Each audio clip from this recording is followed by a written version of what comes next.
welcome to episode 450. On a great Saturday morning.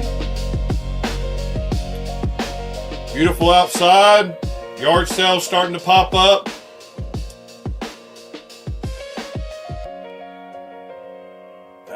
Hope everyone's getting a good start to their day.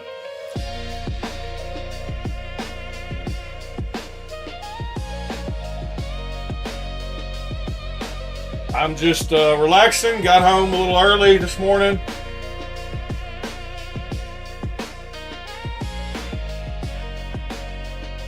Hope everybody else is getting their day started well. Coffee in hand. My coffee is tasting extra good this morning. I am going to do something today that I haven't been doing. I'm going to turn off this vocal focus on my camera software and go back to my noise gate so that y'all can hear all the knives that I opened today. Cannot believe we made it to episode 450. There's very few mornings where I think to myself, what in the heck are you doing?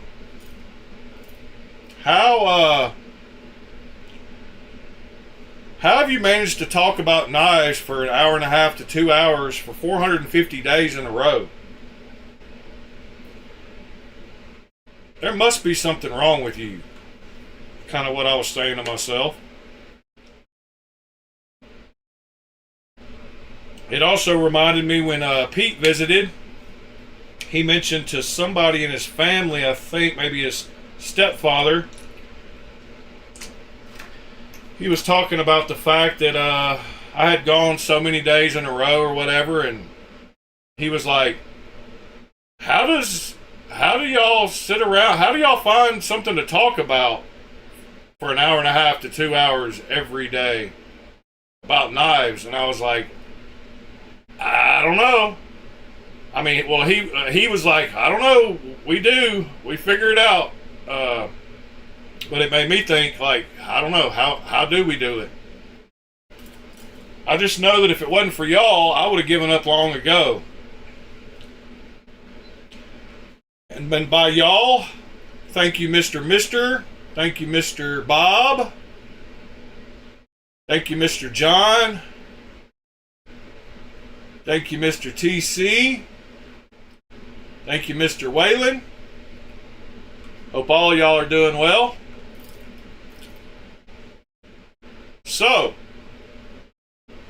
the knife that I carried in my pocket last night is taught me a few things about knives. It also taught me something that I wanted to discuss with y'all this morning. And that was me. Good morning, Mr. Paul. And how I'm super weird and analyze things way too much. Way more than most people. And the knife that I carried in my front pocket made me realize that. But that knife was the Marfione and Strider collab MSG2, which is that dual action knife, the knife that is both a regular liner lock on washers, classic Strider shape and feel, great shape and feel, and it also has that big button right there. So you can do it auto by just pushing the button and actually resetting it is not too bad when you use the auto. You can do it one-handed. It's real easy to close. You can even shake it closed when you're just using it as a liner lock.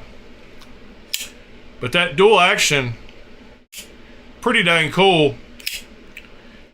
But it made me realize a few things. I was thinking back about the knife that I've carried the most this year, which is my Vespa OTF, and how automatic knives to me have always been self-defense knives, mainly. And I didn't really think of them as usable knives, but this one is the best of both worlds, and I think that the blade shape is made specifically for that on this knife. It's got a regular drop point edge on the bottom, and then it's got this double swedge that makes the tip stronger, like a spear point, for self-defense when you're in auto mode. When you're in just regular mode, it's got just a regular curved, very usable edge. So it's a very, all around, it's a great knife for both regular duty tasks and for self-defense. And there's not many knives that fit both of those categories well, but that one does. But it made me think about the fact that I analyze things just constantly. And there's lots of times where I'm thinking about stuff that other people don't necessarily think about. Just like the fact that OTF knives, to me, have always been like for self-defense. And most people would just lock that in their head and say, well, that's what they're made for. That's what they're good for. But I sit here and analyze everything about it and want to find one that's usable as another kind of knife, like a regular knife, not just a self-defense knife. So analyzing stuff as much as I do is really a disability, because I can't just lock something in and let it go. I have to figure out everything about it.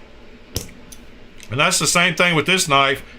I was going through all kinds of things about why did they do this? Why did they put this here? And why did they shape this like this? And why did they change the blade shape? And why did they make it wider for the swedge for a nice tip? And just all kinds of little things. And a lot of people would just say, hey, it's a knife. It's just a knife. Use it. Use it as a knife. It's a tool. Stop thinking about all that crap. Just use it. But I think that's part of the reason why I've been able to go 450 episodes. And lots of times during the episodes, people have pointed out, well, I didn't think of that, or I didn't think like that, or I didn't even, that didn't even enter my mind. So I guess I'm blessed in one respect to have all the crazy thoughts I have, but it is kind of overwhelming at times when you're analyzing every single thing that you come across during the day. Good morning, Brown Sugar. No, it's not hard at all to open manually. You don't have to use any wrist at all. And you can actually just give it a little bit of a shake. Well, that was a lot of a shake. It is on washers, but it's real easy. Just reverse flick. You don't have to use any wrist. It's actually a really cool knife. It feels like one of the best washer knives that I have, actually. It's definitely not hard to open. I'm trying to keep my hand as no wrist at all so I can show you, especially with your thumb. You definitely don't need to use any wrist. Reverse flick is a little harder.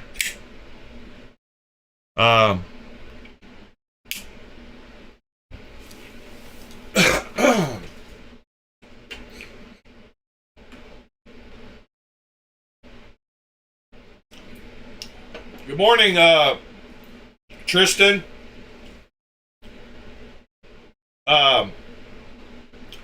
Waylon, so I had a question. What do you think about the,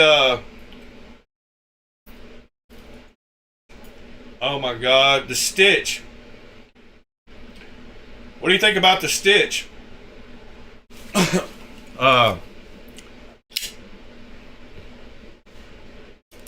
Anyway, I didn't even finish my pocket check. This is what I had in my front pocket. This doesn't count. That's the knife I've carried the most this year.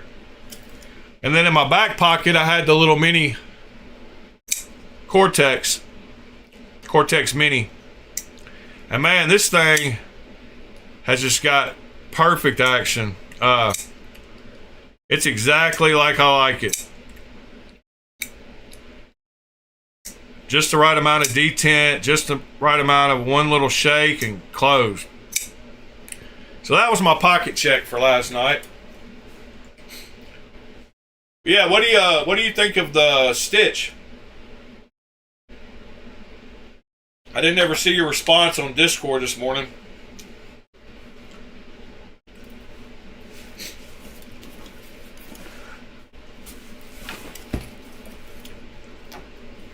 Yeah, it's a very surprising knife. It doesn't. It's one of those knives where you don't think you would like it as much as you do.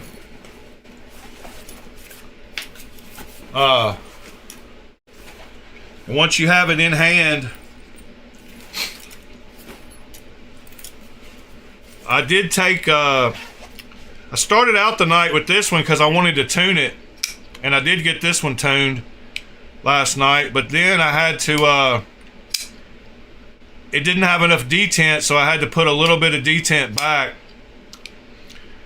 So this one is better but not perfect. That's self in. This knife came with the extra spring, and I guess this is the Vespa over here. It came with an extra coil spring for the auto part somewhere. Yeah, it came with an extra coil spring and another little spring that I guess goes behind the button somewhere. You can't see that. Oh yeah, it came with the 2 coil springs, one big one, one little one.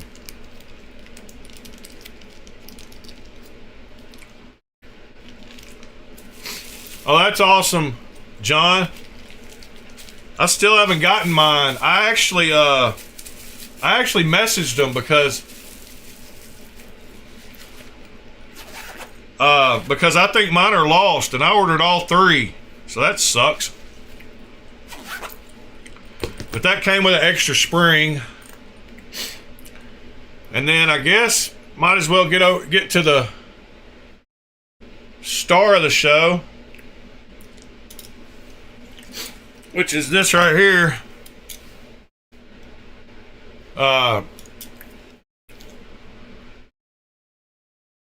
Yeah, I wish mine would hurry up and show up.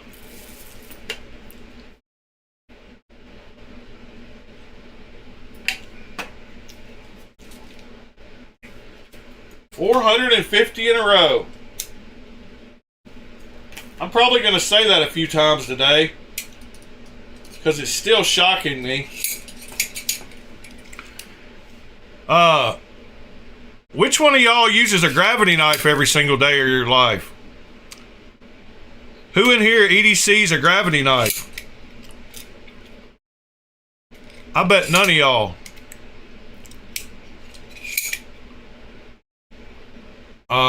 That's another kind of knife that I don't think about very often.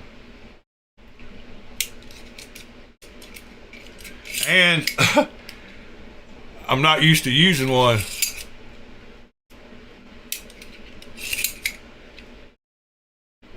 In a row.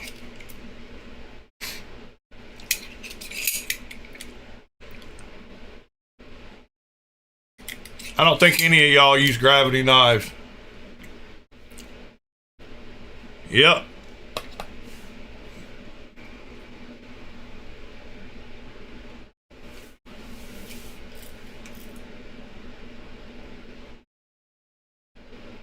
You got blacklisted. You got logged out and can't log back in? Wow.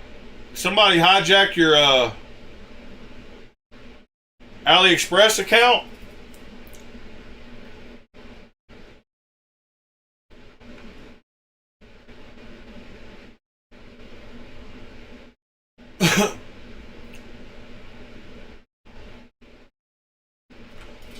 Yeah, I don't know that there's weird people in the knife world, and somebody that carries and EDCs a gravity knife every single day is a different kind of person than me. The same person who EDCs a balisong or something, or probably just balisong people in general, and me are not the same. I don't know. That's not a shot at any balisong people. It's just we probably expect different things from our knives, is all I'm saying. But the gravity knife thing, weird.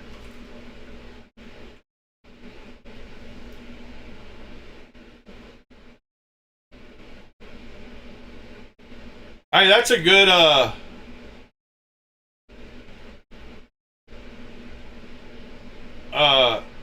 that's a good time to use it.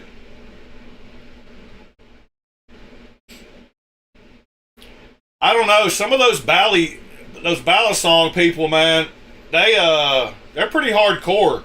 I don't even know if they own any other knives besides balisongs. Some of them. There's some of them that have a wide range. Oh, y'all smash that like button while you're here.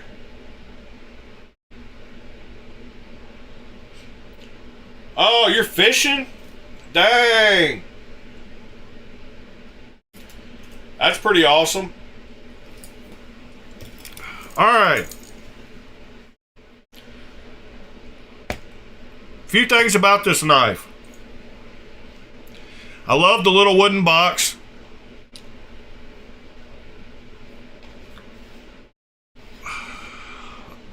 I love the construction of it. They probably used a laser, I would guess, to make all those dovetails.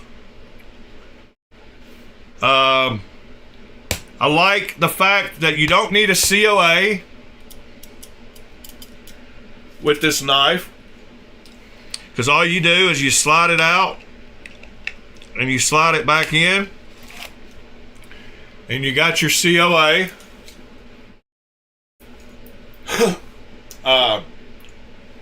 You can't ever lose it. It tells you everything you need to know about the knife. When it was made, what the number is, what kind of steel it has, what the finish is on parts of it, and its birthday. And this knife's birthday is the same as B Shady.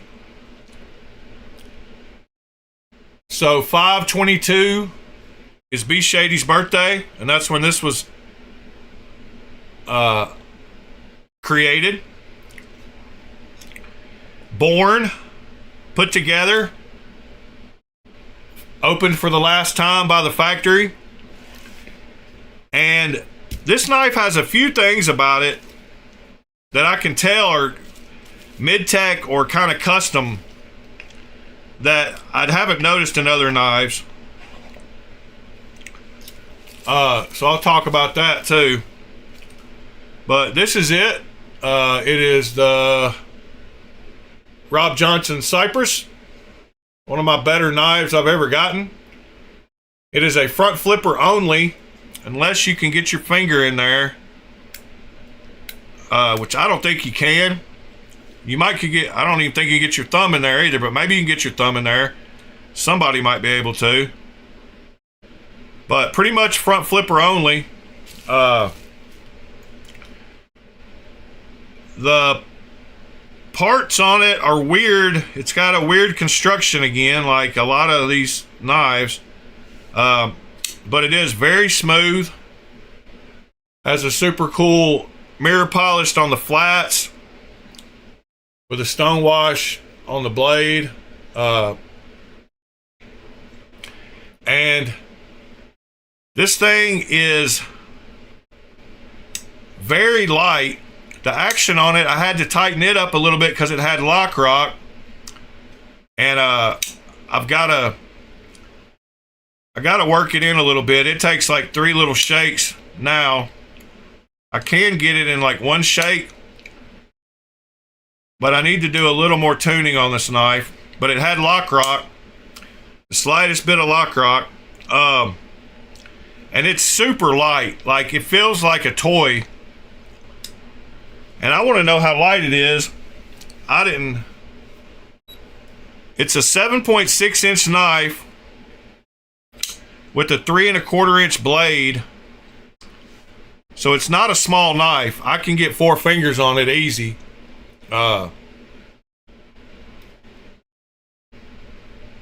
And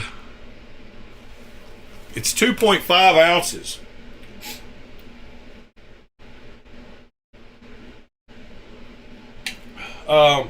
Which is pretty light.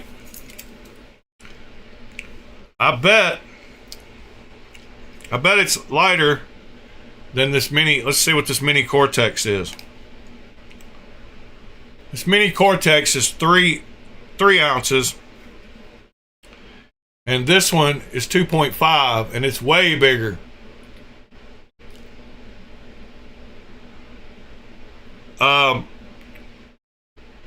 Like I said about the construction of this thing, so it's got pivot surrounds and pivot screws,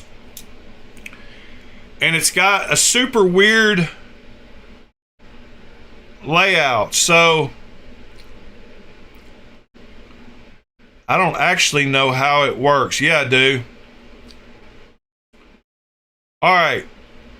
So on one side, the pivot surrounds will only go in one direction. They've been made to fit in that hole where you have to turn them to the right orientation to get it to drop in there. And then this one has a pivot screw that has notches in it too, and will only fit in this surround at that certain position also. So you can't turn this one because this one's locked in. But this one has the same custom pivot surround, but it has a round pivot. So you can totally spin this pivot. But the one that you can spin is the barrel that goes across the whole blade. So the one you can take out is the one you don't want to take out. It's the whole pivot barrel. And the one that's locked in is the little screw that holds it all together. So you have to like assemble it backwards. And it's a super pain in the ass, and I'm not going to open it up on stream just because of that. But the internal milling on this thing, I do have a picture I'm going to show. But I did not feel like taking this apart again on the stream. But it's super weird how both pivot collars are locked in, but only one of the and the one that turns has got the barrel connected to it. So let me share this picture over to the Discord. Hold on. All right, let me open Discord. I don't have it open at the moment.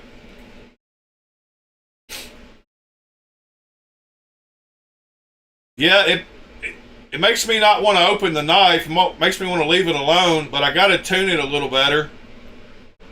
So there's always that. Here's what the inside of it looks like. So I don't have to disassemble it again. So it's got the model number and the serial number, and lots. Oh, something else it's got weird too, and I'll show you that here in a second. So all the titanium screws are purple, even the clip screw on the inside over here. I don't know what these little 2 dots are. I cannot quite figure that out. It has the tiniest little skiff bearings, microscopic. But the milling is pretty deep. And this screw hole over here, okay, it's got a pin that holds the backspacer in to the scales, and that pin sits right on top of the screw hole for the clip, which is kind of weird. This lines up over here. This pin goes and touches this side of the clip, and you can see where it's actually worn a little circle around on the head of that screw. And then this barrel, this spacer is the screw is screwed in on the other side, and then the other screw screws in when you put it back together. But the 2 screws, let me explain this. I got to show the knife. So these 2 screws on the back here, the little barrel, the spacer barrel between them isn't as wide as the knife is. So it moves back and forth. It's not the same width as the knife. So when you start putting one screw in, if you were to screw that screw all the way tight, it would pull the barrel all the way across the knife, and there would be a gap over here when you try to screw this screw in. So you have to screw them both in at the same time, and it kind of pulls. I hope I explained that well enough. But the 2 screws go in either side. Yeah, so pretend this is the pivot barrel that goes across the knife. Each screw, if the screws were this long each, you have to screw one in and leave a gap on one side, and then screw this one in and leave a little gap on the other side, and kind of center it in there. It's most of them are the same width as the knife, so when you tighten one screw up, it's not going to pull it over to one side or the other. It's just going to tighten it up. But when they made this one, they used custom parts, and so it's thinner than the knife is, and you have to put both screws in at once and kind of tighten them at the same amount of turns, which is kind of weird.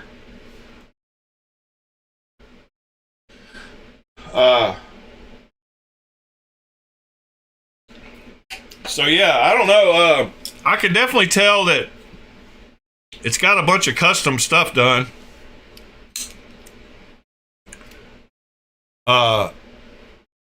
And besides the Sonora that I got, it's definitely my best knife. It feels super light though. I'm just happy to know that anything over about 7.5 inches, I can get 4 full fingers on and feel comfortable. So I'm not quite as scared to get other knives that I might have thought were smaller, too small. I'm not sure what I want to do with this knife yet. Whether I'm going to keep it or pass it along. I told Shady if he wanted it, since it's his birthday, he's got first dibs at it. But I don't even know if I want to get rid of it yet.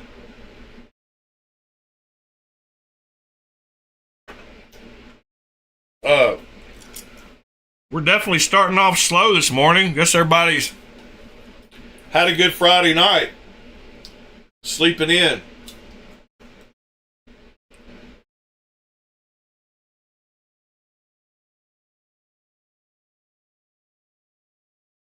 I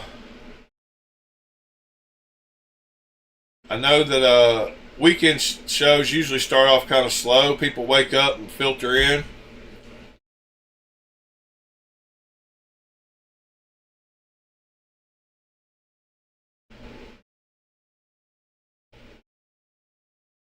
was it race washers?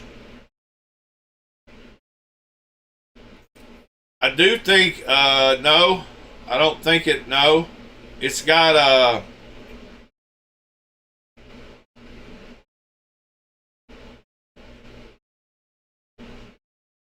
yes, maybe.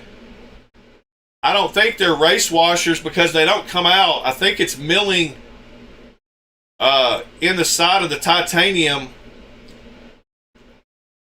They look a lot like race washers, but I think they actually milled because they don't come out of the knife. They're part of the titanium, but they have milled like a little track for the bearings to fit in.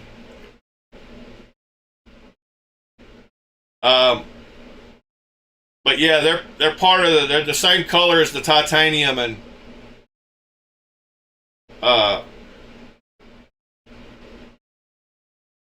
good morning, Ill Knives.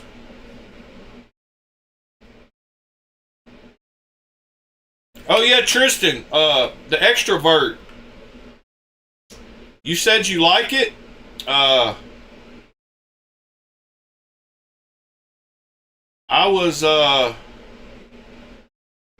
I'm still on the fence about it. There's Aaron's Para 3 REK Reblade.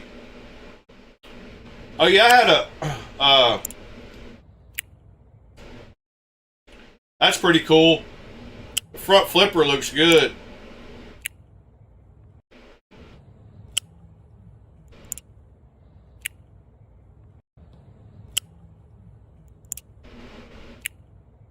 That doesn't look like a regular Spyderco hump on it. Pretty wild that with that knife, yeah. That's really changed the shape of that knife.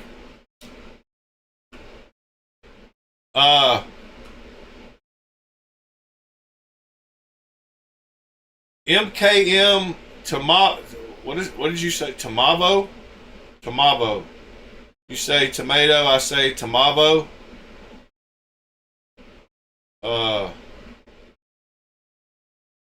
What in the world? Oh, sorry. What is it? MKM Tomavo.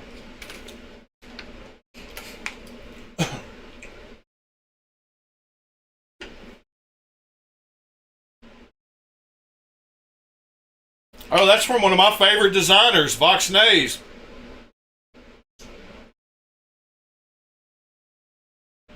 That's pretty sweet. Dang, that's real sweet. John.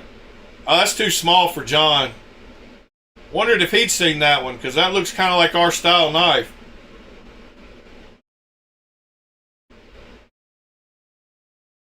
Oh yeah, he's got the collection to beat everybody's collection, John. I get envious of all the ones that you show, and then you get envious of all the one he shows.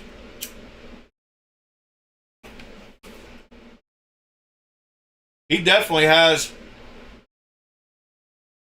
That titanium one is sick though.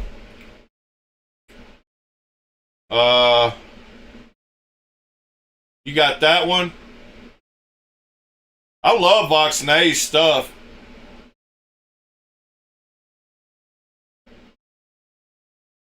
Good morning, William. Yeah, I figured that'd be too small, but with the way he puts that forward finger choil in on most of his stuff, I guarantee you my hands would fit on it perfectly.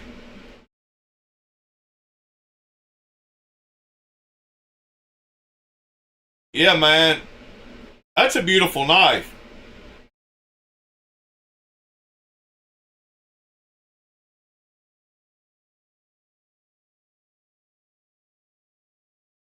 Mr. Paul, you're always jelly. Yeah, but you're starting to get some nicer knives. You got some titanium ones now. And I was going to show something just for you this morning, Mr. Paul. I've got a few knives that I want to look at and show you. that are very common. They're all under $100, and they all are tried and true and tested. And the Victor is the first one, Petrified Fish. 46 bucks. All different kinds of styles of handles. 3.6-inch blade. Big, nice knife. Micarta. I got all kinds of finishes. Reversible clip. Super deep carry clip. 8.15 overall.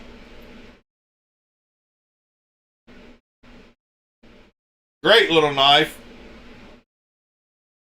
It's got ball bearings. So I had a list of like maybe 8 or 9 I wanted to look at. The next one was 46 bucks. It's a Sin Cut. Same price. You can get the G10 and dye it whatever color you want. It's got 9CR steel on it, and it's not quite as big. It's 7.8 with a basically 3.5-inch blade. Another great classic shape, drop point, plunge lock. Great little $46 knife. Whoops. I didn't even go to the stupid. I went to the wrong screen. This is it right here. Sorry. Sin Cut.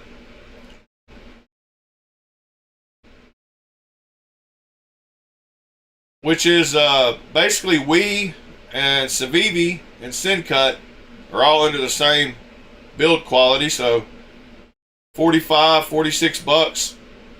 Another great knife. Alright, the other one I had.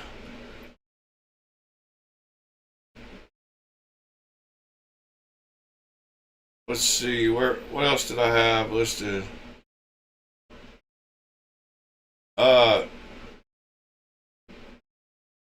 Let's see.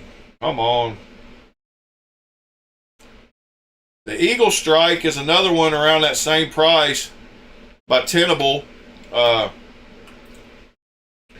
that same kind of drop point blade, crossbar lock, and all kinds of colors. You can get codes and get this a little cheaper too, different places. But they make I like the Tenable version of the Eagle Strike better than the Concept, but that's Concept's budget brand. What else did I have?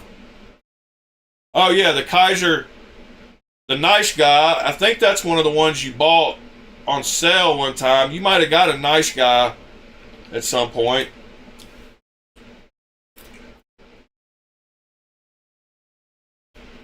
But the Kaiser, it's got a great clip on it. Deep carry, reversible, classic blade, a bunch of different styles. Yeah, some of them are even like 27 bucks. That's a great little budget knife. I talk about expensive knives so much, I wanted to show some budget ones. This one's pretty cool. It's got a different lock on it, 50 bucks. Got that same kind of classic blade shape that I like. And that's the CJRB Bolt for 50 bucks. You can get all kinds of different versions of it. Silver blade, black blade. Nice blue, green. And it has a recoil lock. It's kind of like a crossbar lock and a Snex lock and a Demco. It's like a combo shark lock. My God, and a Snex lock.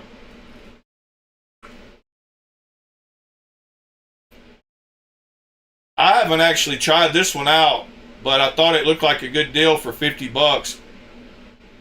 It's got their proprietary steel, which is not bad steel, especially if they figured out how to heat treat it perfectly. Let's see, what else did I have?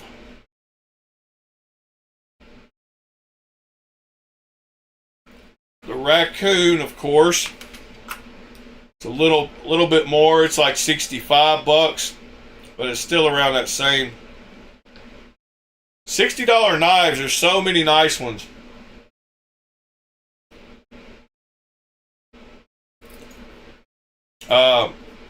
And this is a top liner lock, which is like I've been talking about. So it's not a plunge lock button lock. It's a top liner lock. But you can get this one with all different blade shapes. You know, sheep's foot. What else? We got I guess sheep's foot and drop point.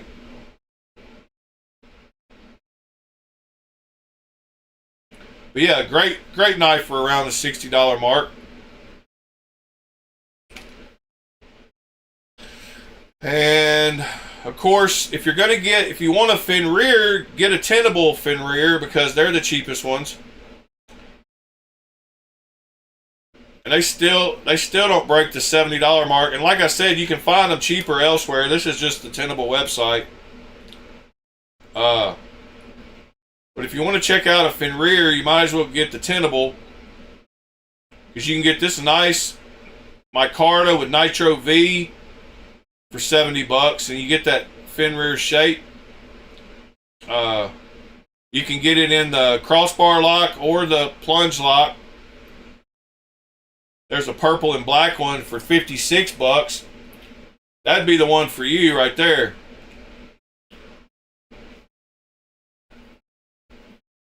And let's see.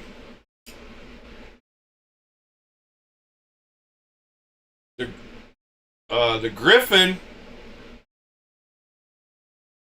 is another great new budget knife. I can't find the link to it for the cheap one. It's pushing the $100 mark.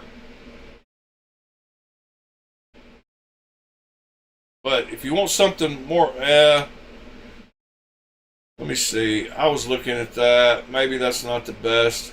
Oh, and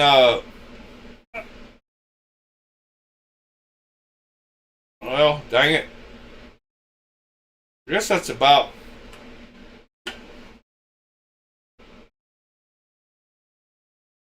all the ones I found last night, or thought I'd recommend for around the $60 mark.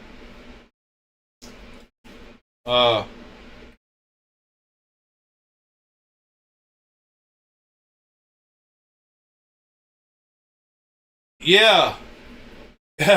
It's the Borka stitch. It's a frame lock stitch.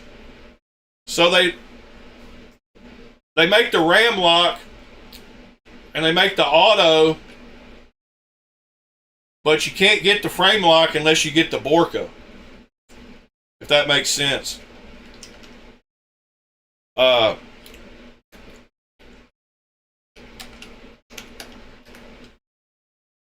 So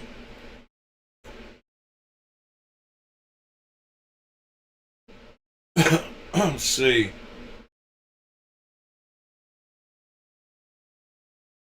It's basically like that one, but not as cool, and not $4,600.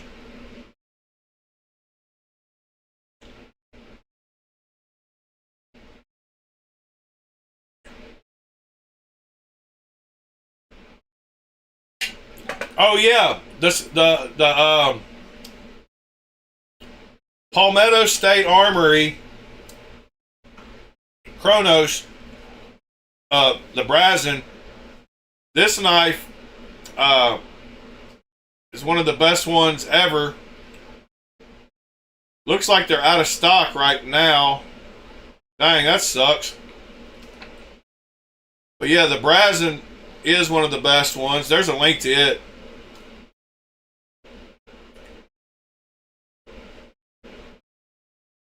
Yeah, so you can get the auto and the if you go here, we go to Arizona Custom Knives. So these are the auto. They have the button up there that you push. And then the ram lock ones, these are all the autos I get. Oh, pages and pages of stitches. I guess I could just type in ram lock stitch.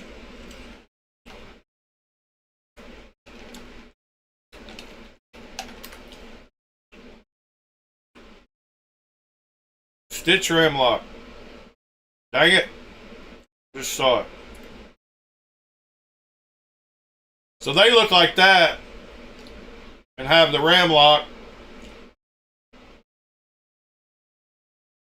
But the one you want, and man, I would sell that one to you. There's only one problem. And that's the fact that that is the only knife that I can hold up and show the difference between a clone and a counterfeit, because this is the clone of that same knife you've got, but it doesn't have the brand, it doesn't have the logo. So this one is a clone, and the one you have is a counterfeit. But man, it's so nice. Action on it's perfect. Oh, and the ram lock one, and the it has a shorter blade because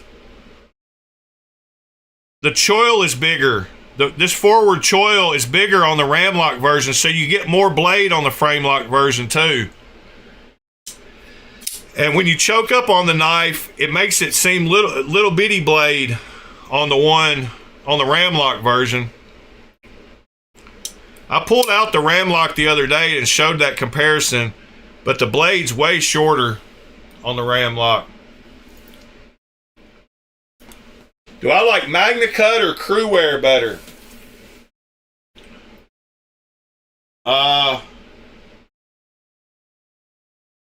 I'd say I hate to jump on the bandwagon, but properly heat treated Magna Cut I probably like a little better. But Crew Wear, it's probably more consistent on the heat treat. Good morning, Starship Hunter. Morning, Dwayne. If y'all don't mind smashing that like button.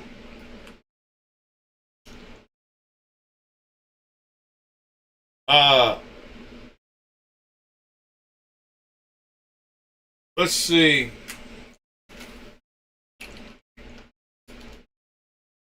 I like, dang it. What knife are you thinking about getting that comes in both? Yeah, it's two different blade steels. What knife are you thinking about getting that comes in both of those? Because it should only matter,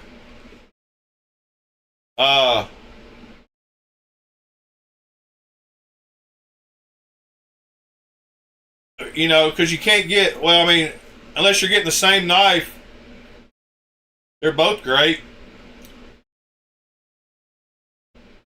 But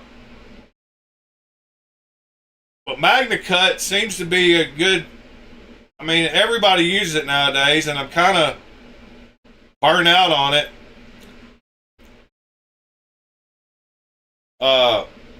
Look, Kubey Knives. Wow, that clone site. This is that weird. This is that place I found a bunch of those clone knives and mass-produced Chinese knives that they sell on Amazon.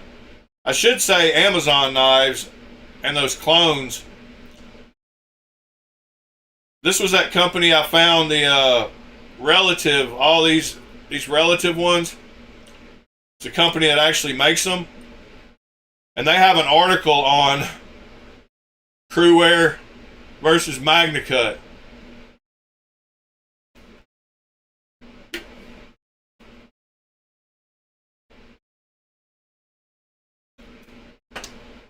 That's pretty wild.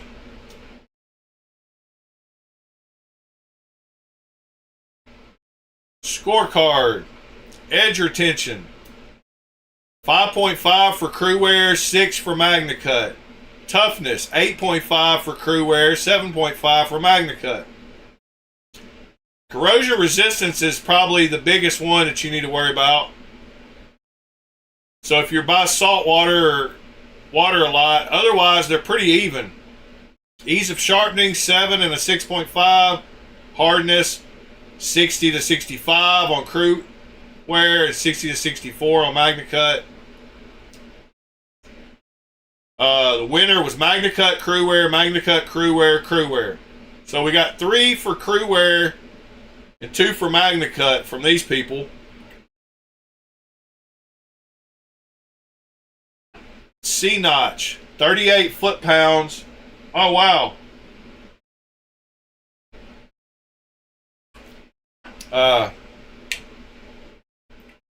Manufacturer's note: for large fixed blades, choosing Crewware directly reduces warranty returns caused by broken tips. It tends to bend rather than snap under catastrophic stress. Corrosion resistance. This is the deciding factor. Is what they say. Dang it, and y'all can't see, but I'm reading it all anyway. Says corrosion resistance is the deciding factor. Crewware is not stainless and will patina. Magna Cut is saltwater safe. Good to go. And it's got all the website. It's funny that this Kagani site had this article that compared the two. It must be two that they're using in their knives. And that's why I also said manufacturer's note, Crewware bends instead of snaps. Sharpening. It's got all the... This is a pretty cool article. Here, let me link that article, and that'll give you that clone... That clone, or that knife maker.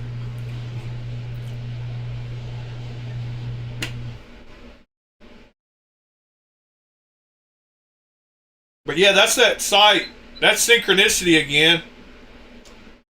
Because that's the one that has all those crazy Amazon.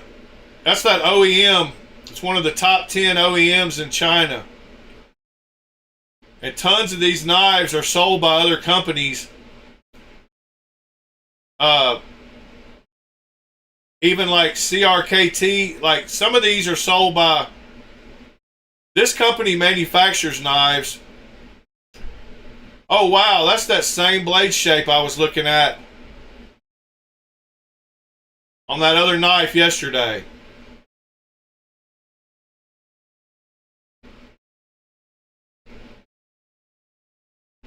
Man, what was that knife? Oh, that's going to drive me nuts. I showed that knife yesterday that had that blade shape.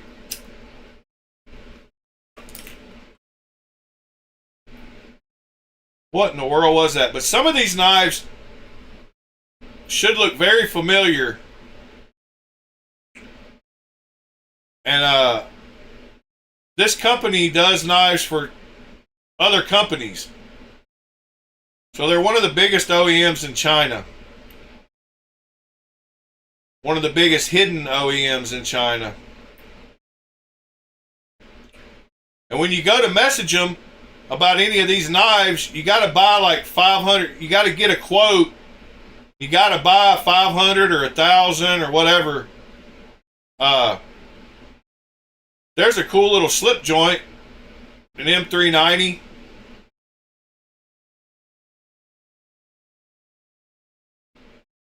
But this OEM is pretty wild. If you go to the top 10 Chinese knife OEMs,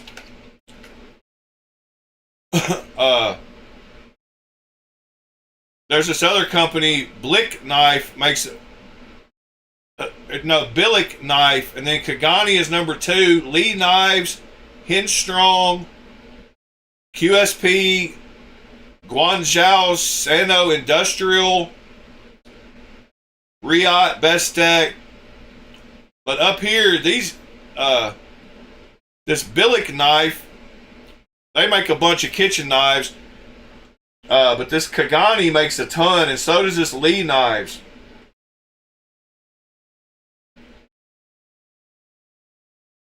QSP, award-winning OEM. JP Knives OEM, Riot, Bestech.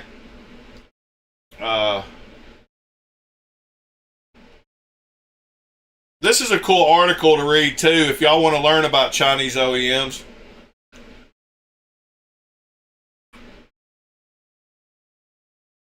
Thomas McDonald, good morning. So today, anybody that's here, all you got to do is comment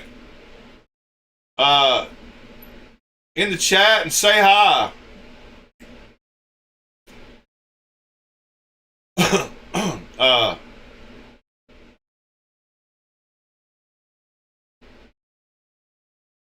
Yeah, it was the Wii Inmate.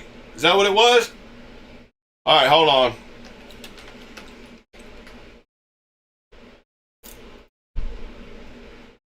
It was the Inmate, wasn't it?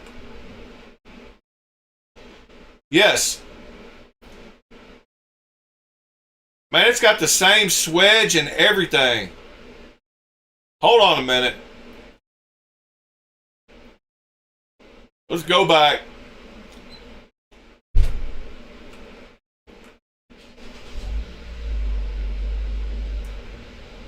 Was it on page 1? I think it was.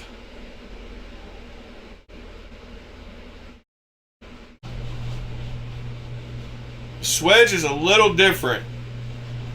Not much, though.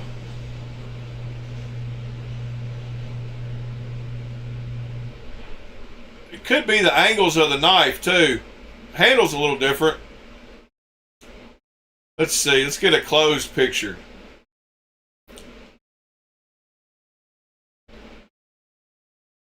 Yeah. It's got the front flipper up there, too. You just can't see it. Where's the clip side? Long, skinny, single clip. Wow, that clip is ugly. Lanyard hole in that one. Yeah, the scales are definitely different, but the blade shape, that was the one I was thinking of. And that wasn't the knife that I'd ran across. I said I'd ran across a knife. That wasn't it. That was all just synchronicity too, but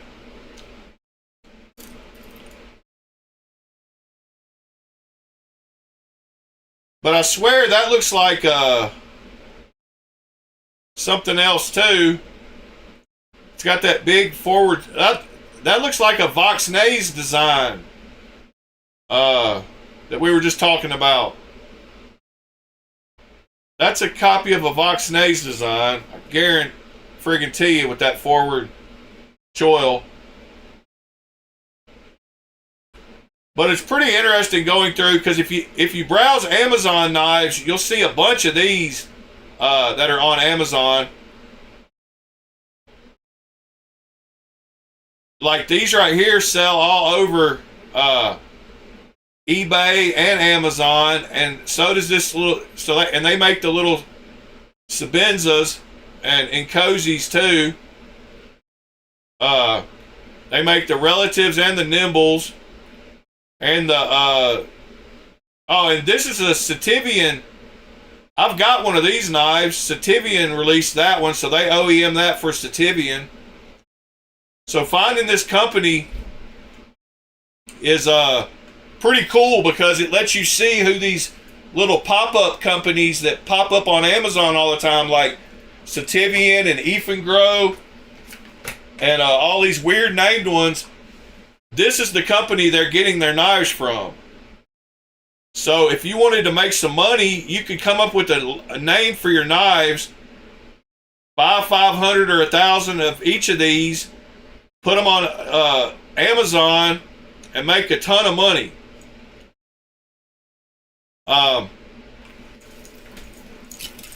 But I know for a fact that I've got that Sativian because it's one of my favorites. So I only kept some of my favorite Sativian and Ifengro knives, and I got rid of all the rest of them. And let's see. I'm trying to find the folder that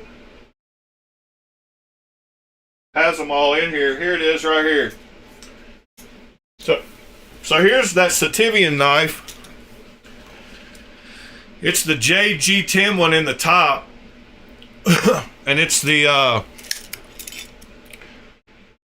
that's the JG10 one that they just in the second row, and it's the ST124. So in D2.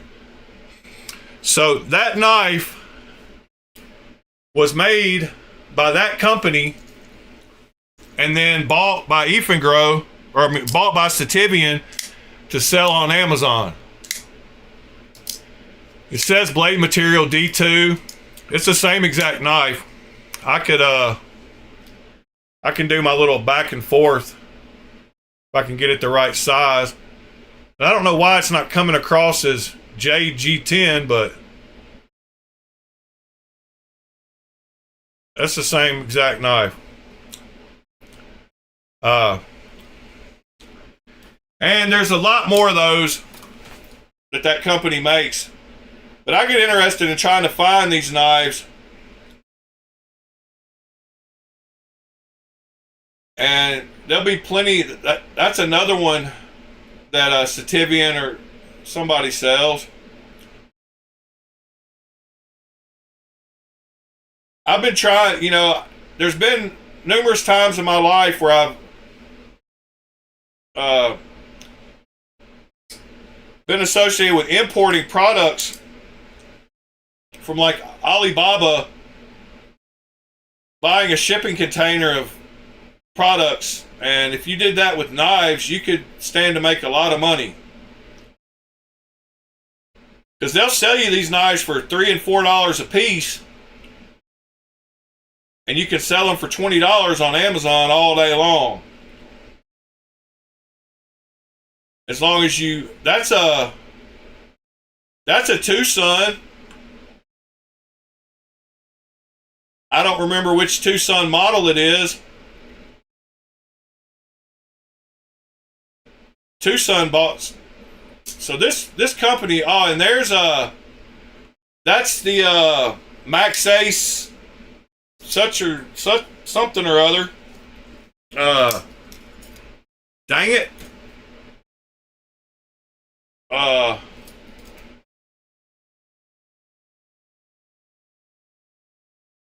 Anyway, that is a topic that you can go down a deep rabbit hole trying to figure out who makes all these knives that are on Amazon.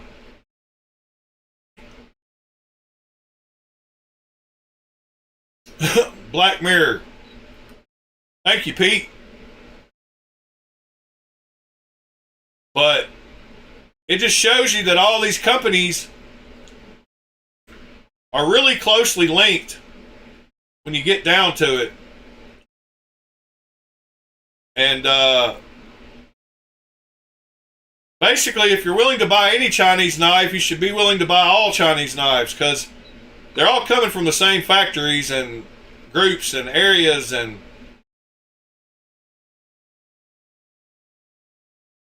pretty wild.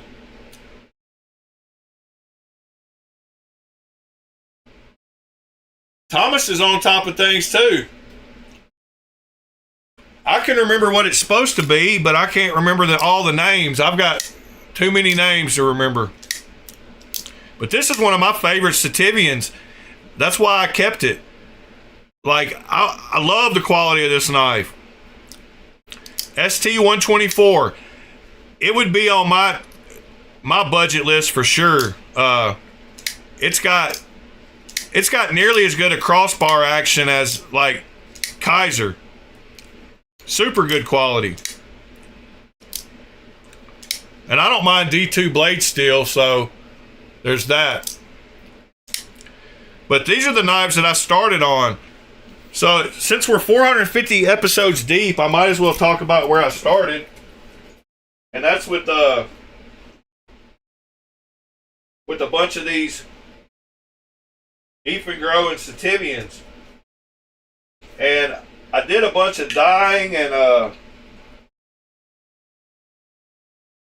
I did a bunch of modification, like Rit dye was my friend. So like I used to buy them in JG10 and then do them in the wine. Like this started off as that color, and it already had a blue pivot. But this is an Ifengro so I only kept a certain few of these. This is a Sativian, great Sativian. All these are the best budget knives that I ran across in my time. That's a Sativian. This one is a CH knife, but it was sold under Sativian. And this is a knife they still make, and people still buy this knife. This is a great knife. This is another great Sativian with a super cool texture on the handles. ST-114. But I guarantee you just about all these came from that same company. This is another great, super comfortable knife.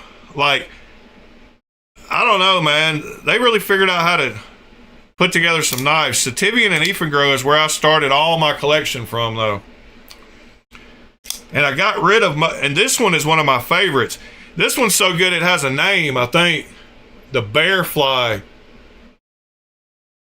So this is one that Ifengro doesn't give names to their knives, they give numbers. And this Bearfly is so comfortable and so contoured and rounded and such a cool little knife. The clip's kind of weird. It's got like a non-deep carry clip. I don't know why they picked that. Clip could be improved, definitely, but super cool contoured knife, great jimping, great thumb studs.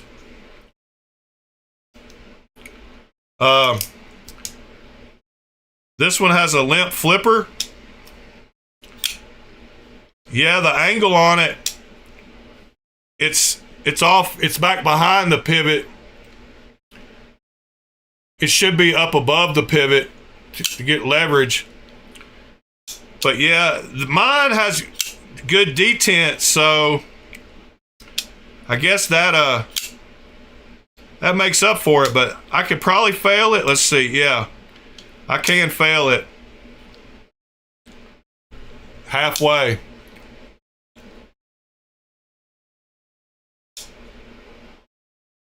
Hey, what about Ghost Murmur? What do y'all know about Ghost Murmur? And if you don't know about Ghost Murmur, you should look up Ghost Murmur. And you should, and this time, tomorrow, you should be able to tell me what Ghost Murmur is.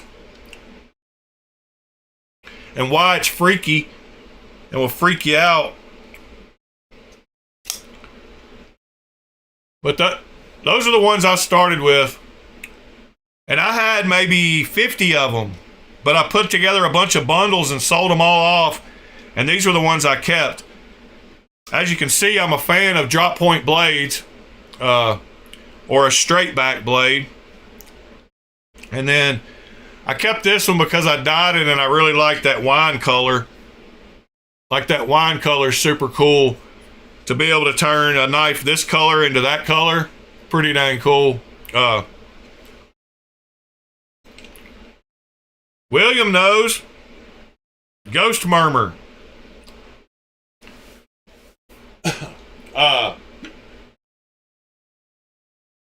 They were able to use AI, and from, I think they said 40 miles away, they were able to pinpoint our pilot's heart rhythm. Not his heartbeat, but his heart rhythm, like the actual rhythm that his heart was beating. And we're able to track him down using that software from like 40 miles away.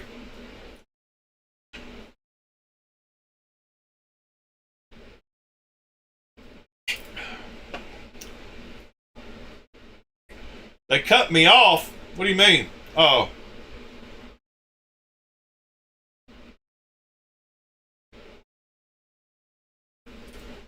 Alright,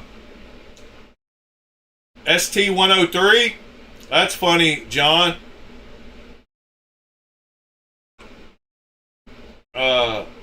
Ghost Keeper. Got your first Wii on the way, a Hi-Fin XL. Oh, that's awesome. You'll be ruined for life now. Wii knives will ruin you.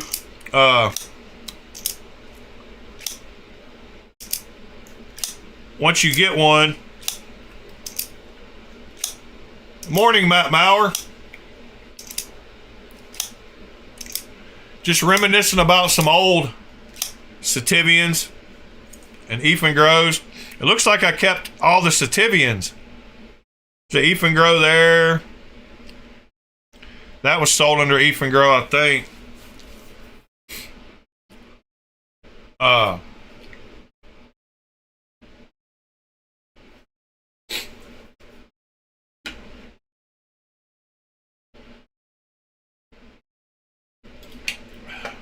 Man, my coffee's good this morning. But back to what I was saying. So, since I analyze stuff constantly, what are some things that you've heard me say that you would never have even thought about a knife, or even worried? I shouldn't say that you wouldn't have thought about, or that you wouldn't have cared about. So have you heard me talking about a certain feature of a knife, or what I think, about? Because like the other day, Beat Shady said something that made me realize that, just like I think, he said something about his little mini Hera. And basically what he said about it was along the lines of, I'm only going to use it for self-defense. So it's a great knife to have. I don't remember how he actually worded it. But basically what you could take from the fact that his little OTF he had, he only considered it a self-defense weapon. So like, are there any things that you've got locked in your head that I've talked about at length? Like, the reason I love this Zero Blade Play Ultra Tech from Vespa is because I can actually use it like a real knife. But to a lot of people, they're like, well, why would you even try to use that as a real knife when you can just get a real knife? So, like, why would you try to want to use an OTF that's a defensive weapon as a knife with the good lock system when you can get a knife with a good lock system?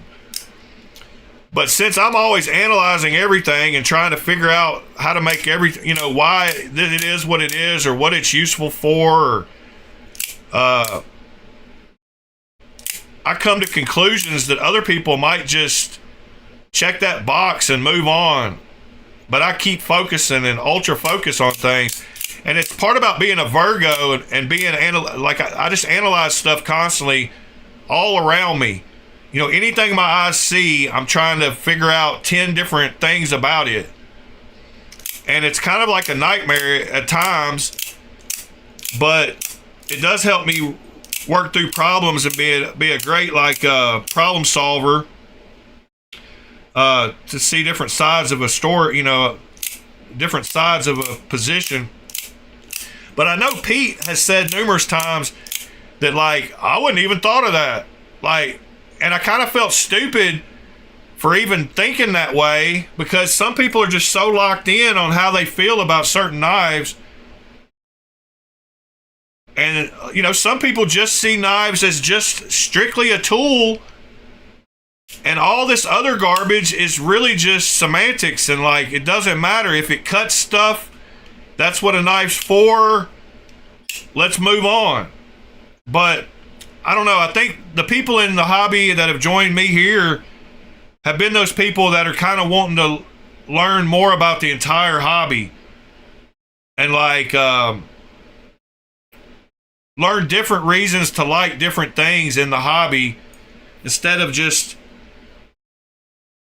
moving on and considering it finished. I don't know if that makes sense, but I catch myself a lot of times thinking about things that, and I'm like, other people wouldn't even waste time thinking about all that crap. Why are you wasting your thoughts on that? But it's just how my brain works, and it's, you know, it's a blessing and a curse, all in one.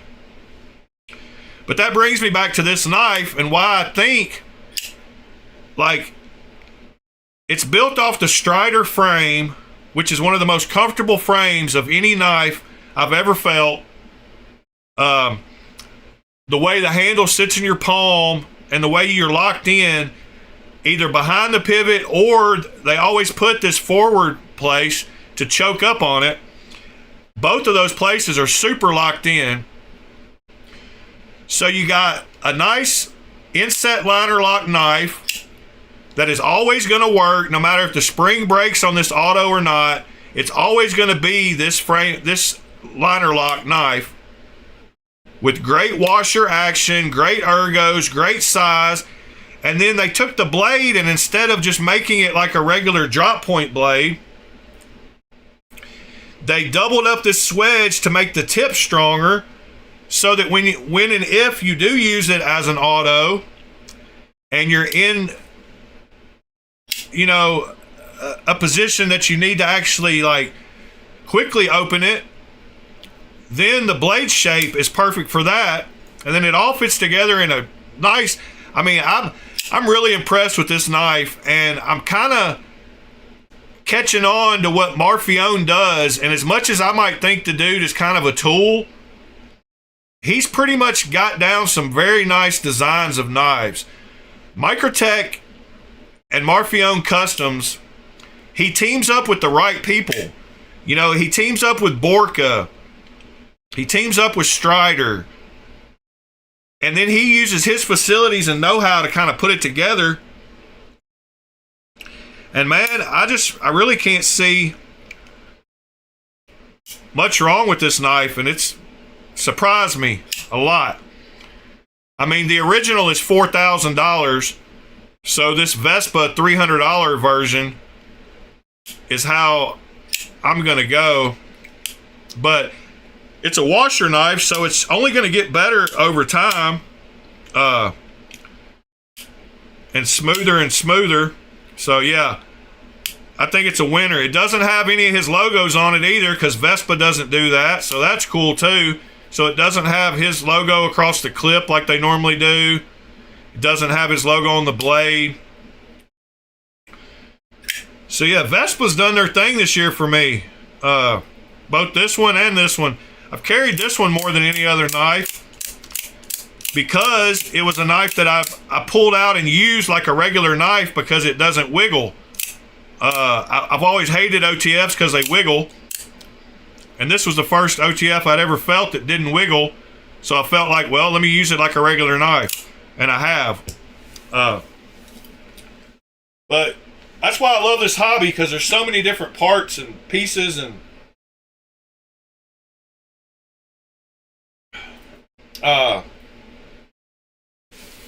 John, I have not taken it apart yet, but I did show the spring at the beginning.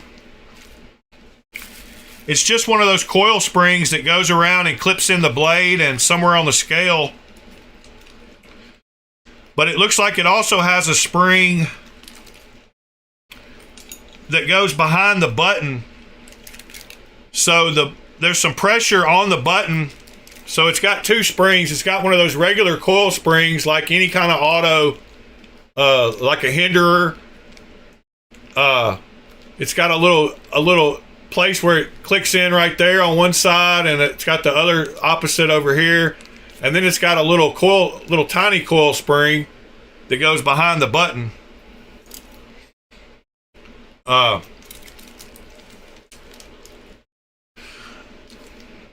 Dude didn't send me the pivot tool, and it's got those weird screws like he puts on. He didn't send me the tool, and so I went through my bag of tools and I found the exact one. And this one like locks on. Like, these screws are awesome. You have to like wiggle it, and it like literally locks on there way stronger than like a Torx. I don't know how they're so strong, and I don't know, Vespa did a good job on those screws, because it's almost hard to get that on there, and you can feel it like lock in there. It's crazy. Morning, Audio-itis.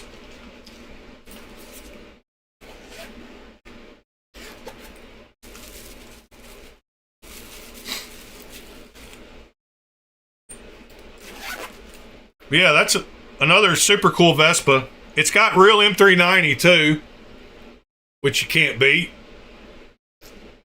But it is $310 on AliExpress.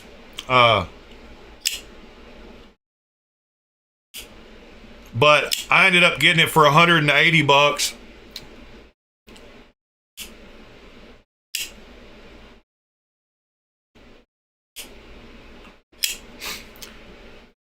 Yeah, I should figure out a way to make a dual action.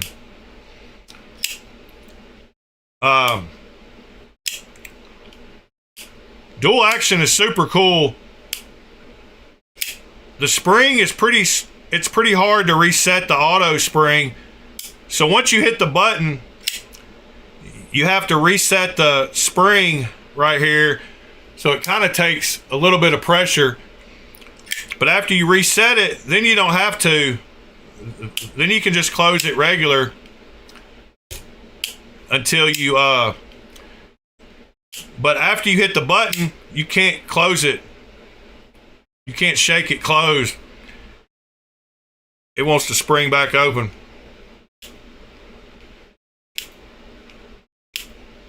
So you have to reset it. Click. And once it's reset, then it's reset. Pretty wild how they work.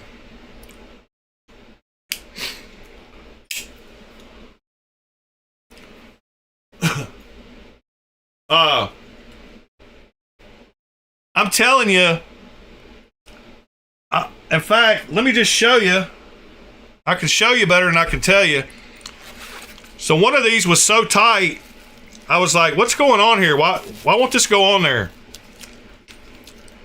But check this out. At how I was going around tightening all the screws, and I think it was one of the back the frame screws. So I think it was this one, but I'm gonna try to show you on camera here. But this little thing, when I start putting it on there, yeah, you have to like push it on. It fully locks on there, and it's hard. It's actually hard to get it on a couple of them because of how tight it is. It's way tighter than a Torx. It's pretty wild. Yeah, these clip ones, I mean, it's super tight. I think one of these though, like it was actually like holding the. See, it's like holding the bit. It's got so much purchase, it's like locked on there. Which you wouldn't think with a screw that was shaped like that.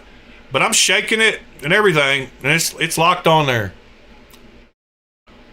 Yeah, pretty wild. The tolerances on them are way better than other.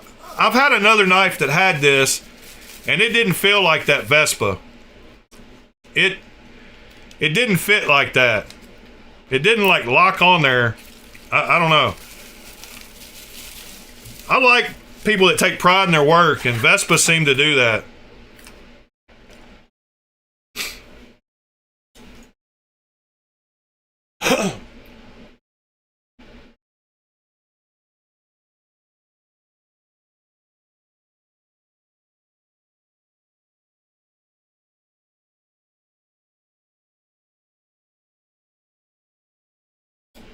All right. Yeah, how have we been able to hang out and talk knives for 450 days in a row? Like, that's wild to me.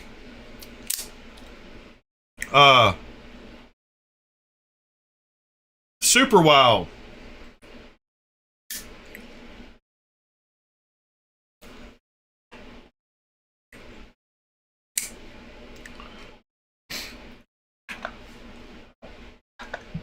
We managed though.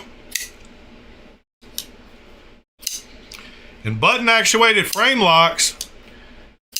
So we need to figure out how to make some kind of double action button that when you press the button, if you open it manually and you press the button, it pushes the lock bar out of the way. Okay? So let's pretend this knife, if we open it regular manual, whenever I push this button, it pushes the liner out of the way and makes it drop shut like this one. And then if it's closed and maybe you somehow you do something with, you either slide the button one way or the other, it goes to auto mode. And then when you push the button, it uses the spring to throw the blade out, and you have to reset it by going like that, just like that one.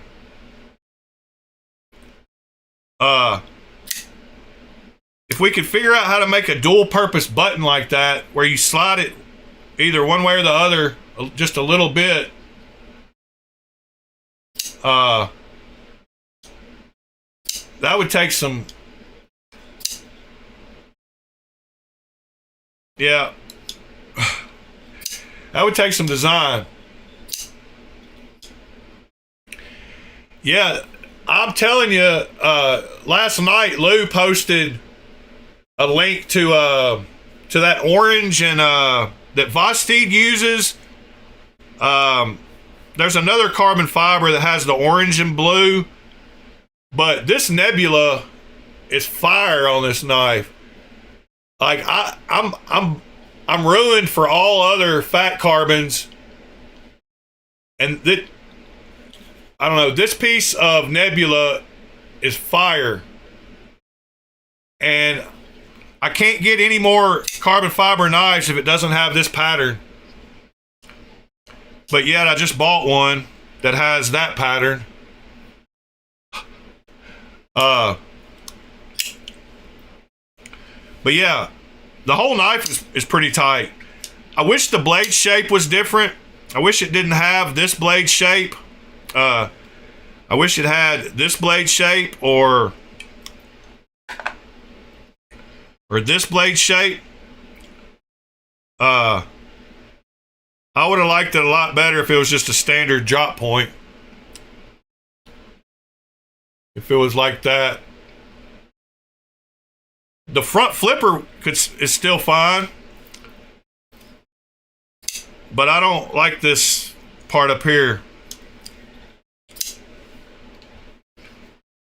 I'm pretty honest about what I like and don't like too. Y'all can't say that I haven't been pretty honest about likes and dislikes. But at the same time, I've never said that my way is the right way, and that y'all don't have y'all don't have a reason to feel the way you do.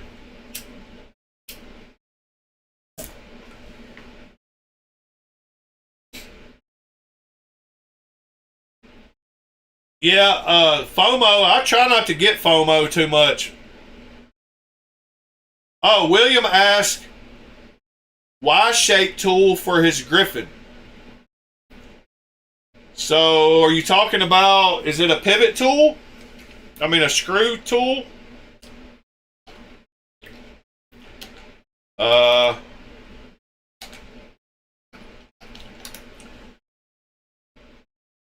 So, let's go look at it. What are we talking about, William? Aha! That's what you're talking about. The Y tool.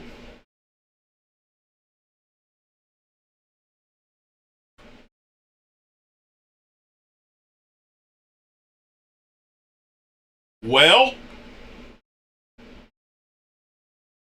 isn't the other side a flathead? Can't you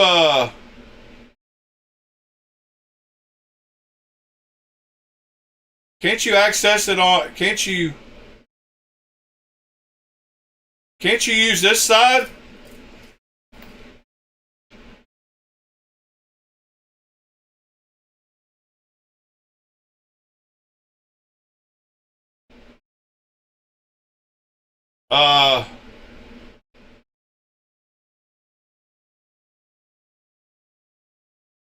Yeah.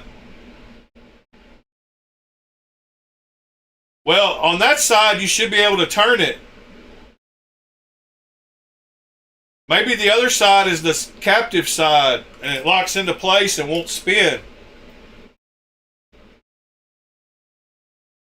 But this side, you should be able to just put a wide flathead.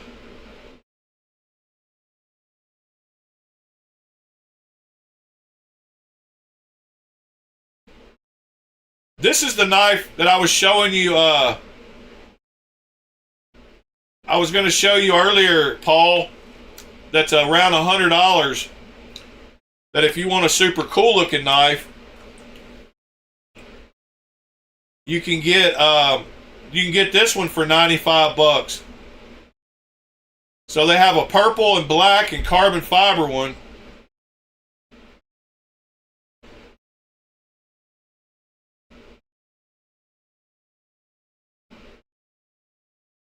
And see, this one is, the captive side is this side on this one. So you don't have to have a tool. So I think it's the same way on the other version. Let's see if it's got that. Nope, it's got a star bit. I mean, a Torx. But that purple one's super cool. Yeah, and it's got a Torx on it. That front flipper would be super easy to use too. That's a nice looking knife.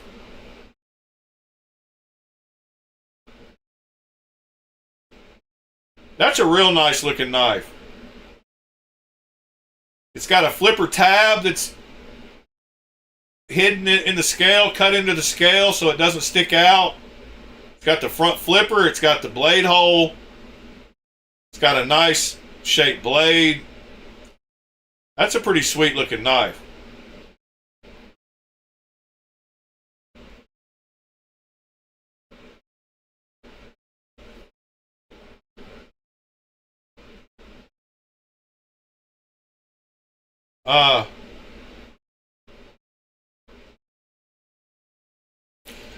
We got Discord stuff coming up, modding.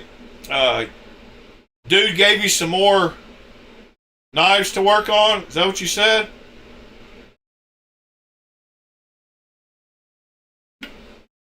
Well, that's awesome. I don't know if there's a...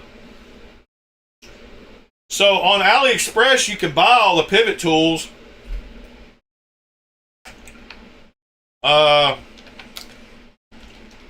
And that's what they're called, is pivot tools. Where can I get tools, driver bits to fit this knife?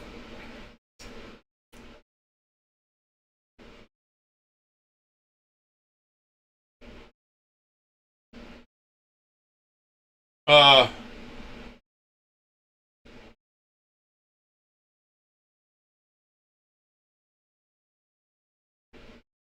this Instagram user supposedly sells the tools.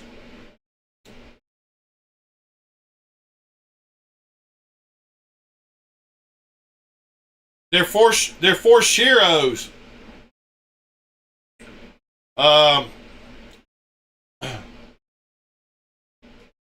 iFixit Toolkit might have one.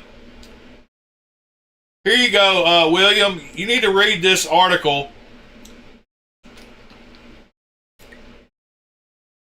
You need to read that article. And you can probably find the Shiro Astrum tool set on AliExpress.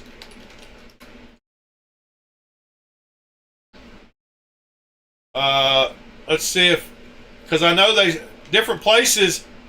If you can find the same knife pivot, I've got one of the tools.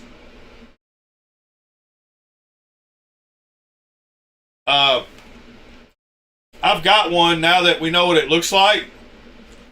Hold on. So we need that tool, which is looks like a why? Here's my tool bag. And if I can find the right tool in here, I will help you find one on AliExpress from a knife maker.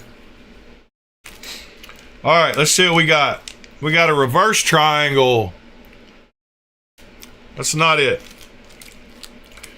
We have, there's the right size.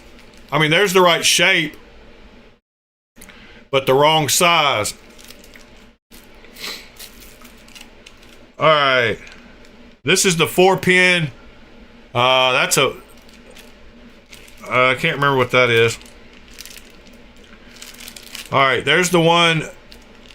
There's 3 pins, 3 pins. Oh, that's for the annex. All right. There's the ones with the triangle, the Shiros that have that weird pivot.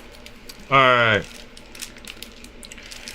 There's the 4-pin again and 3-pin. There's the little fat one that you need. I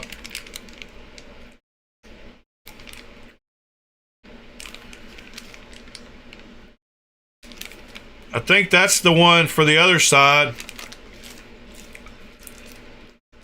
This is a hinderer tool, I believe.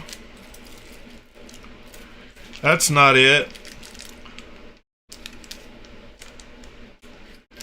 Okay, there's 2 more with the little. What is that? That's not it. That's not it. That's not it. That's not it. That's too small. Ooh, all right. There's a triangle and a weird. That's the same one. Goes with that Microtech. That's another one. Goes with the Microtechs. All right, that might be this. I don't know. That might be too small, but that looks like the right shape, I think. Hold on, still not done. See, there's the big one again with the 3 little lock on. That one's got the 3 pins. Oh, that's the one for the Tucson mortise and tenon knife. That's the 3 dots. Dang it! Could have sworn I had one of those.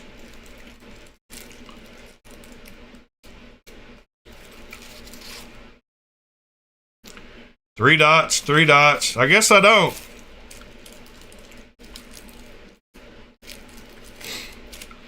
Unless it's the very last one I picked. Haha. it might actually be the last one I picked. That's synchronicity. Y'all saw me go through that whole bag of tools looking for one tool, and the very last one I get to is the one you need. That's wild.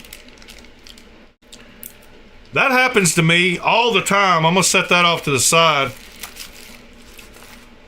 That happens to me constantly. I tried to tell y'all that stuff happens. That's what I consider synchronicity. And if y'all need any tools for knives, I've got them. Including that one.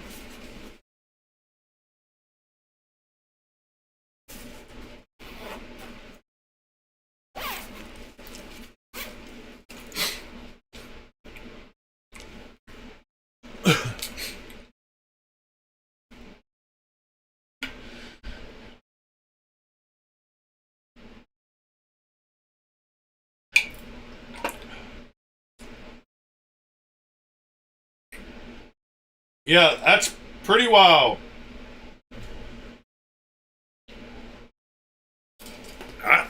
I can't believe that it was the last one, though. Really? And it's got a smaller one on the other side. It's got a tiny one on that side.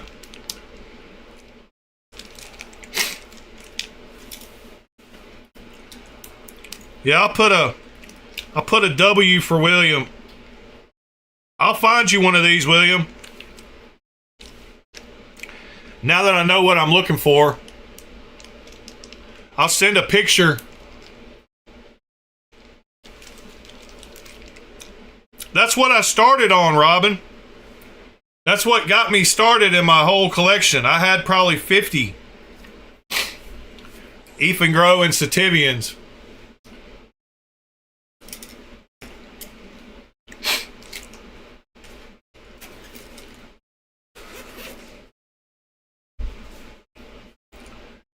Yeah, that's what I started with. A lot of y'all haven't seen, I mean, I don't know if all of y'all have seen, but the reason I got into I blame Grow for me getting into clone knives and titanium knives in general, because I bought every single one of their $70 giant titanium knives back in the day.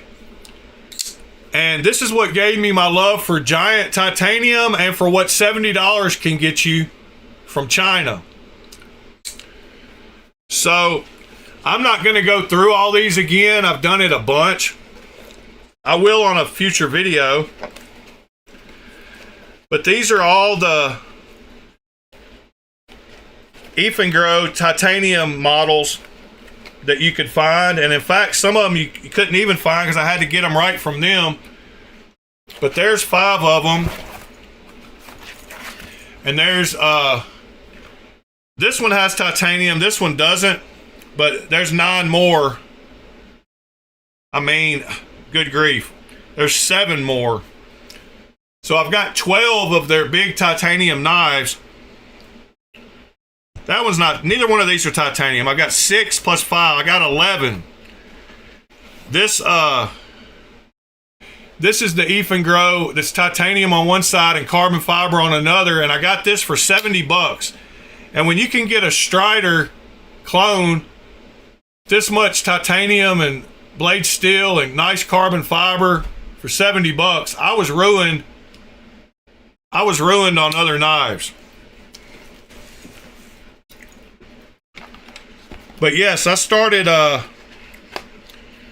I started out with my Ethan Grows and my Sativians.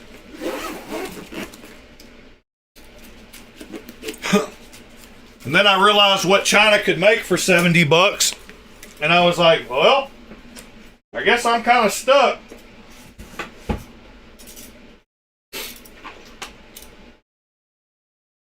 And only about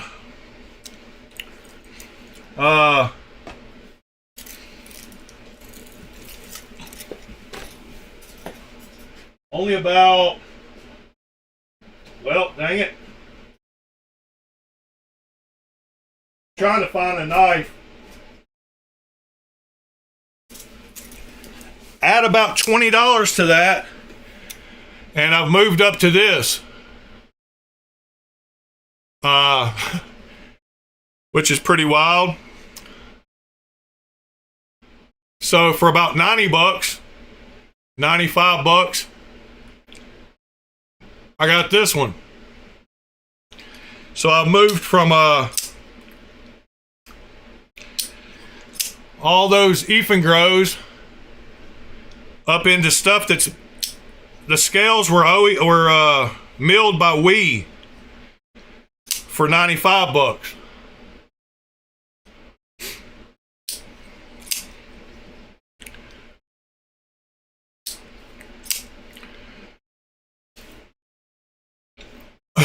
I better put it that way.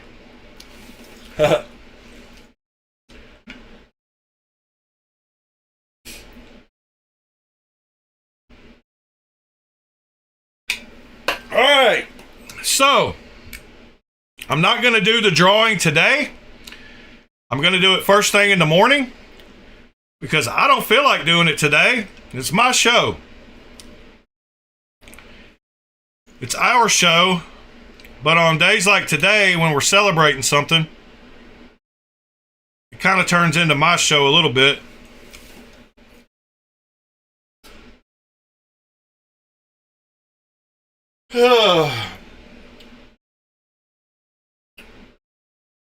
Yeah, I do think some of the newer knives have had some handles made by We.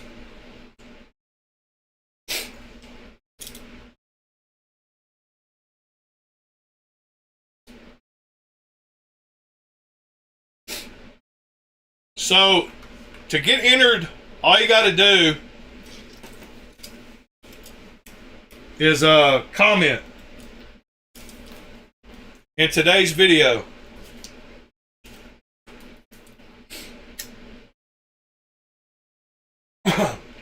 Last time I made everybody say hi to somebody else, but I'll kind of go through and look at comments. Because I manually go through every single video and check out the comments.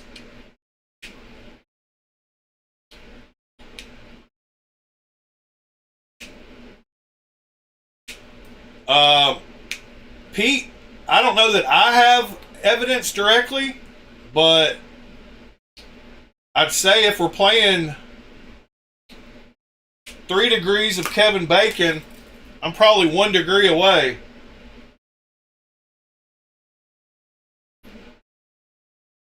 But those kind of topics, you know, there's some things we just can't say because even if we know them, because of what it would do to the community. And I'm sure if I dug a little deeper, it's one of those cases where you don't want to know the truth.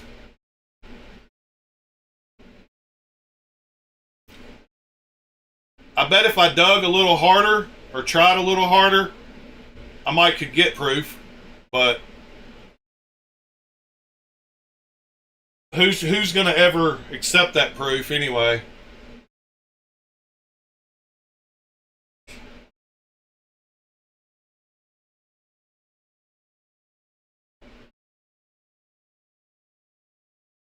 I mean, basically whatever you can think up is probably happened or is probably a little bit true somewhere. Wow, I just kicked the table. Yeah, I would love to go over there. I would love to do what I just said and go to that Kagani site, get in good with them, order a shipping container or a half a shipping container full of knives, 500 of 10 different models, put them up on Amazon, take all that money, make a couple $100,000, and then take a trip over to Knife City.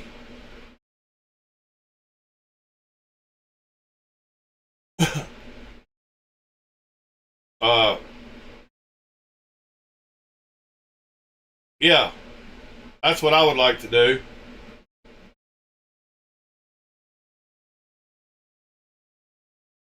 Yeah, I do too. I can't wait till they get them. They release some more of the older models. But the T1 is awesome. I've got the original too. Oh, did you upload those pictures? I went to modding and there wasn't anything there. Oh, there we go. You did finally send it.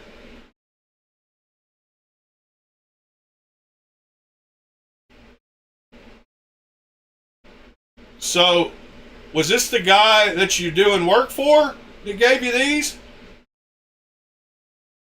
I'm confused because it doesn't look like... Oh, are you going to stonewash these blades? But one of them's got a black blade. Alright, I'm confused. Are these your knives? Or somebody got them for you?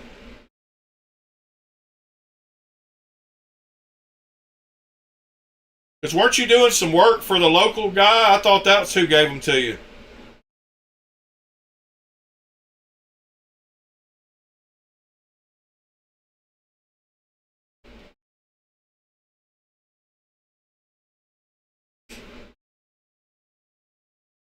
Yeah, I don't think there's that much of a margin, but I wouldn't be surprised if they were $60 and cost you $300.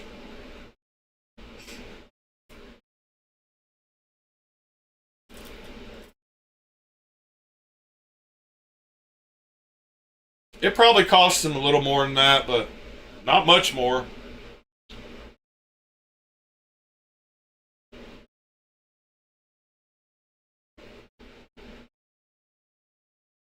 So what are you supposed to do to the middle one, Audiolitis?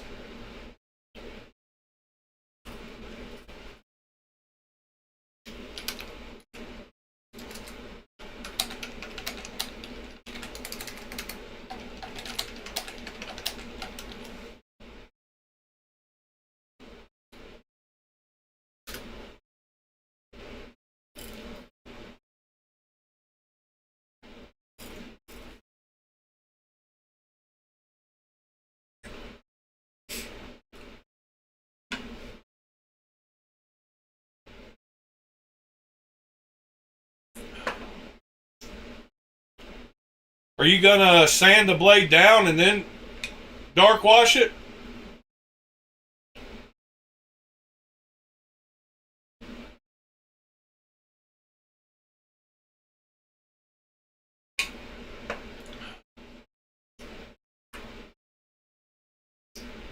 Oh, okay.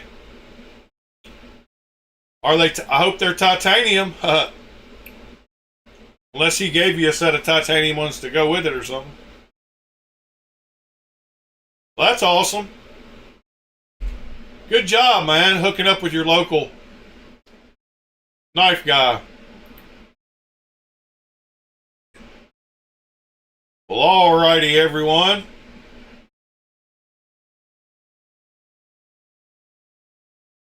Hope y'all have a great Saturday. Man, what a great weekend. We're going to have perfect weather here today. It got hot yesterday.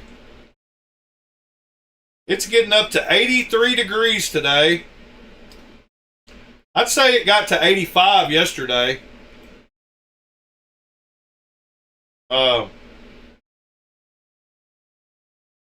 So my Extrovert is out for delivery today. Tristan said he loved it. In fact, I'm going to let me show y'all what Mr. Tristan said about it, because it was kind of shocking, and he made a post about it, which kind of made me curious about what he thought about it. Good grief, I said about it a bunch. But I asked him if he liked it, and this is what he said. He said, "It's freaking awesome, man. I don't think you'll be disappointed in it. The ergos are fantastic for me. The studs and flipper both work extremely well. The jimping is so aggressive. It's a banger in my eyes, man. I can't wait to hear what you think about it when you get yours in." So that was pretty dang awesome. And he made a post on his Instagram that said this right here.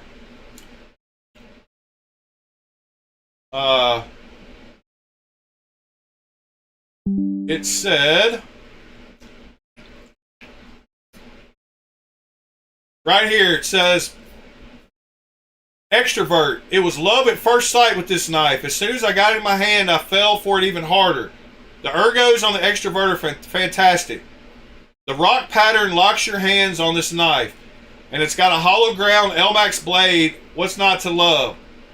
Both of the thumb ramps are very comfortable and placed just where you would want them to be, and the choil feels great even with my sausage fingers. Both of those are hard to beat." So yeah, I'm looking forward to getting it today.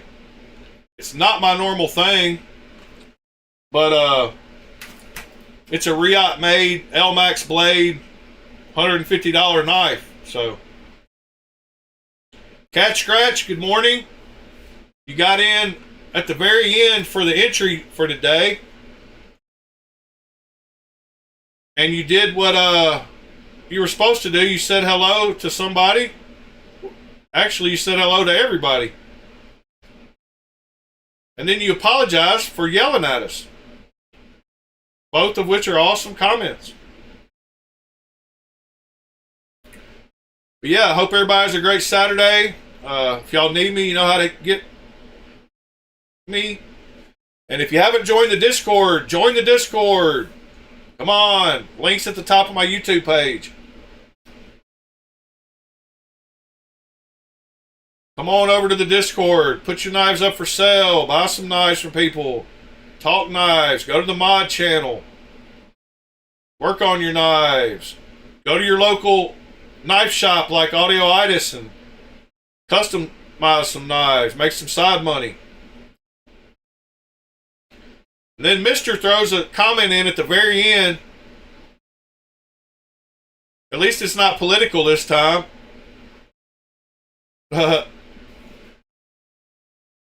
I love you, Mister. Thanks for keeping things interesting around here. I haven't had one stolen. Maybe I have. I don't know. I probably had one stolen that I didn't know about back when I didn't care about knives. I don't think I've had one stolen since I cared. Well, we made it 2 hours, guys. Y'all have a great